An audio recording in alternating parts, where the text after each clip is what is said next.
Hey, it's super interesting. Or maybe, super tricky sometimes. What's that? For anyone learning English, those tiny little words, the prepositions, they can feel like a real puzzle, right? Oh, absolutely. Like, Yeah. when do you use in or on or at? Exactly. Is the book in the bag, on the bag? It can be, well, pretty confusing. Yeah, they're small words, but gosh, they do a lot of work. And it's definitely a common area where, English learners can feel a little bit stuck. Right.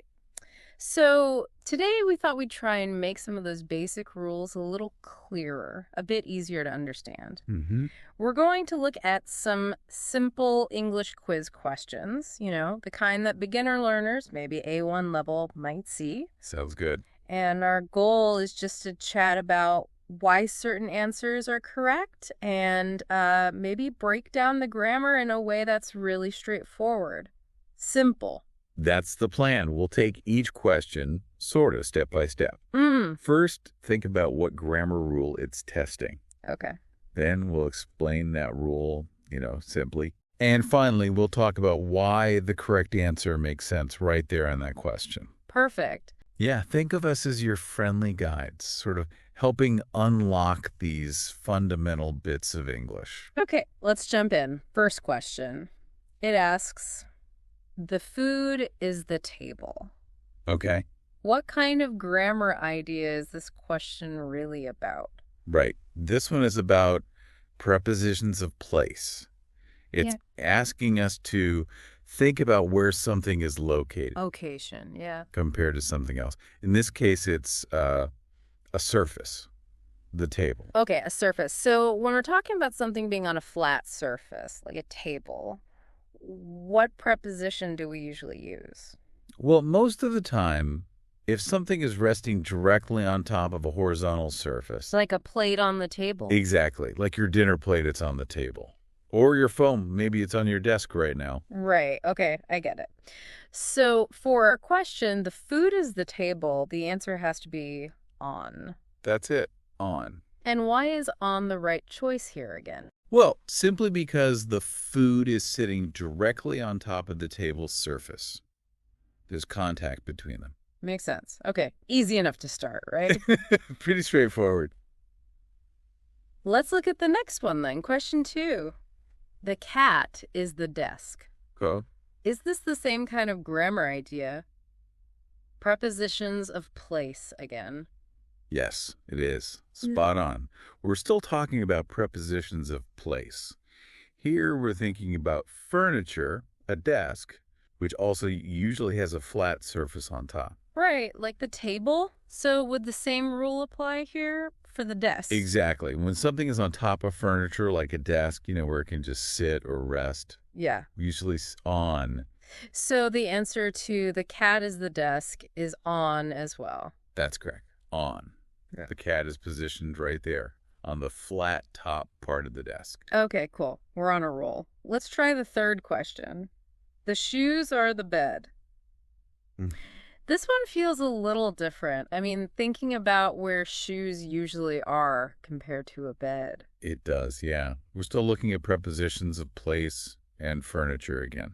But this question suggests maybe a different relationship in space. We probably don't usually put our shoes on top of the bed, do we? Not typically, no. Hopefully not. Where do we often maybe kick our shoes off when they're near the bed? They might be. Underneath. Yes, exactly. Underneath. And the preposition that tells us something is directly below something else. That would be under. Right on. Under. It means in a position right below or beneath something. So for the shoes or the bed, the correct answer is under. Because, well, the shoes are located below the bed. Precisely. Under the bed. Okay, so we've looked at on for surfaces, under for below. The next question, number 4, changes things up a bit. We go to school Monday. Ah, okay. What kind of preposition are we thinking about now? It's not place, is it? No, good point. Yeah. Now we're moving from prepositions of place to prepositions of time. Time, right. This question is about how we talk about specific days of the week. So it's not where we go to school, but when we go. Okay. What's the simple rule for days of the week? Monday, Tuesday. It's actually quite simple, this one. When we talk about a specific day, Monday, Tuesday, Wednesday, any day, the preposition we always use is on. Always on. No exceptions for just the day itself. When you're just referring to the day like on Monday or on Saturday, yes, we always use on. Okay. Even if you add a time of day like on Monday morning, it's still on because you're focused on the day. Got it. So the answer to we go to school Monday is definitely on. Correct. Monday is a specific day, so we use on Monday. Right. Question 5 also deals with time. I eat lunch noon. Now, noon isn't a day of the week. So what's the rule here? Is it different? It is different, yes. This is still about prepositions of time, but we use a different one for specific times of the day, or like exact points in time. Exact points, like noon. Exactly. Noon is a very specific point in the day, right? It's 12 o'clock, middle of the day. Okay, so what preposition do we use when we're talking about exact times like that? 7 o'clock, midnight? The preposition we usually use is at. We say at 7 o'clock, at midnight, at lunchtime, and just like in this question, at noon. Ah, at. So for I eat lunch noon, the answer is at. That's right. Noon is a specific time, so at is the correct preposition. At noon. Okay, this is good. We're covering some really common ones. Let's skip ahead a little to question number 7. He is home now. Okay, home. This looks like it's about location again, place, but home feels a little special. Does that make sense? You're absolutely right. It is about location, a preposition of place, but home is such a common word, and there's a particular way we usually talk about being there. A particular way? What do you mean? Like a special rule just for home? Well, sort of. Yeah. Generally, when we talk about being inside a place, like in a building or in a city, we might use in or sometimes at. But with home, Yes. the common natural way to say it is almost always at home. Always at home. So we wouldn't usually say in home. I feel like I might have heard that, or maybe not. It's much less common. Saying in home sounds a little unusual, maybe a bit formal, or just not quite right to native English speakers in most situations. We almost always use at when we mean someone is inside their house or apartment. Huh. Interesting. So the answer to he is home now is just at. Exactly. We say he is at home now. Okay. Good one to remember. Question 8 is similar, maybe. She is school. Right. Is school also one of these special places like home? Yes, it often is. Like home, school, often takes the preposition at. Yeah. Especially when we're talking about being, in the school building for the usual purpose, learning, teaching, working there. So we don't usually say in school when we mean someone is physically at the building right now? Well, you might sometimes hear in school when talking more generally about someone's stage of education, like my brother is still in school, meaning he's a student. He hasn't finished his education yet. Okay. That's Yeah. a different meaning. Right. But when we mean someone is currently at the school building, the usual common way to say it is at school. So for this question, she is school. The best answer is at. Yes.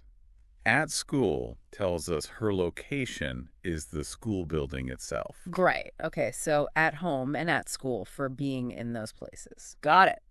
Now let's look at the last one we picked. Question 10. He is going school. Okay. Notice the verb here. Going. Yeah, going. So this time it's not about being at school, but moving towards it. Exactly. This shifts our focus again. Now we're looking at prepositions of direction. or movement from one place towards another. Okay, direction. So the question isn't about where he is now, but about where he is moving. What preposition do we use to show that kind of movement towards a place? The main preposition we use to show movement in the direction of a specific place, a destination, is to. To, like if I say, I'm going to the shop or we're going to the park. Exactly. Spot on. To clearly shows that someone is moving from one point towards a specific destination, going to somewhere. So for he is going school, the correct answer must be to he is going to school. That's right. To school indicates the direction of his movement. Destination. Yeah. School. Okay, wow. So just by looking at those few questions, we've actually covered quite a few basic prepositions, haven't we? We have. We had on for surfaces and also for days of the week. Then under for being directly below something. Yep. For specific times, like at noon. Yeah. And also for those common locations at home and at school. Right. The specific uses. And finally, to for showing movement towards a place, like going to school. It's a really good snapshot of some very fundamental, very common prepositions in English. And, understanding these basics is so important for building that strong foundation when you're learning. Absolutely. So for all of you listening who are learning English, maybe try to remember these key points we talked about. On often means on top or for days. Under means beneath. At is for specific times and those places, home and school. And to shows movement towards somewhere. Yeah, and maybe a great way to really get these into your head is to just pay attention. Notice how people use them all the time in English. When you're listening to conversations or maybe reading simple things or watching shows, just notice when they use on, under, at, and to. That's excellent advice. Just keep your ears and eyes open. You'll start to notice these little words popping up everywhere. Definitely. And as you continue learning English, just remember that even those tricky little bits, like prepositions, they can become much clearer. It just takes a bit of focus and, well, practice. Exactly. Little by little. Well, thanks for exploring these basics with us today. Hopefully it was helpful.